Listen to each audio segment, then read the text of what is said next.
So here's a question. Can struggling and doubt ever be beneficial? Okay, two separate things actually, struggling and doubt. And the answer is yes to both. First, the reason this comes up is because people struggle and they doubt.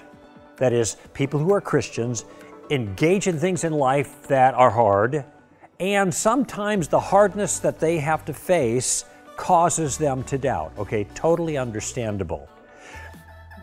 Sometimes it's harder than it ought to be because there's a false expectation about the way life is supposed to be as a Christian. And we have to remember that Jesus said, in this world you have tribulation. And the tribulation is a good thing. It's the kind of thing that God uses for one, to train us, to develop us.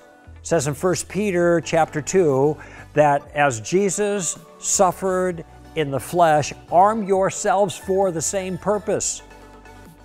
In chapter 4, Peter says, why are you surprised at this fiery ordeal amongst you as if something strange were happening to you? This is not. This is ordinary.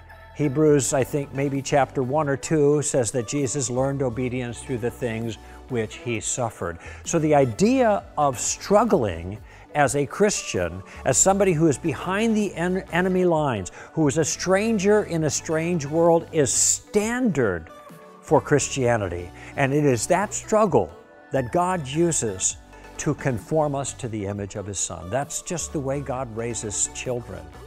Okay? Hebrews 12, all discipline for the moment seems not to be joyful, but sorrowful. But afterwards, it yields the peaceful fruit of righteousness, okay? So set your mind on this. If you're going to be a follower of Christ in this world, it's going to be hard. You're going to get challenges from the world, and God is going to allow you to go through those challenges so that he can conform you, as he's promised, to the image of his Son. That's Romans 8. We know that God causes all things to work for good for those who love him and are called according to his purpose. For those whom he foreknew, he predestined to become conformed to the image of his Son. By the way, that's the way that God is going to work all things for good, okay, in your life. So this is standard Christian living. Don't be caught by surprise by it, okay? And if you understand that, you're going to have less reason to doubt. Now, what about the doubt part? Is that bad? No. Everybody doubts. Everybody. I doubt.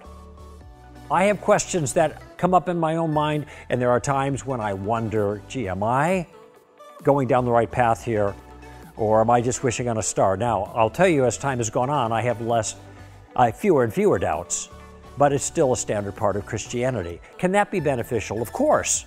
If you're not overwhelmed by doubt, because you've sought out answers regarding the things that you doubt, then that doubt can lead to stronger conviction. If you're left alone in the midst of your suffering and you don't understand that God has ordained difficulty for your good, you might think that God has abandoned you and maybe there is no God at all. And if you have nobody else around you that can help encourage you and love you and pray for you and give you reasons why, the confidence that we have in Christ is well grounded, then it could be a tough situation, which is all the more reason why everybody, every church, every community, every Christian ought to be familiar on some level with apologetics. That's what we do at Stand to Reason. So struggle and doubt, can they be useful? Sure. Struggle's ordinary. It makes you like Jesus as you respond to God. Doubt comes for everybody. The answers are there. You get the answers. You get the evidence. Doubt can turn into stronger conviction.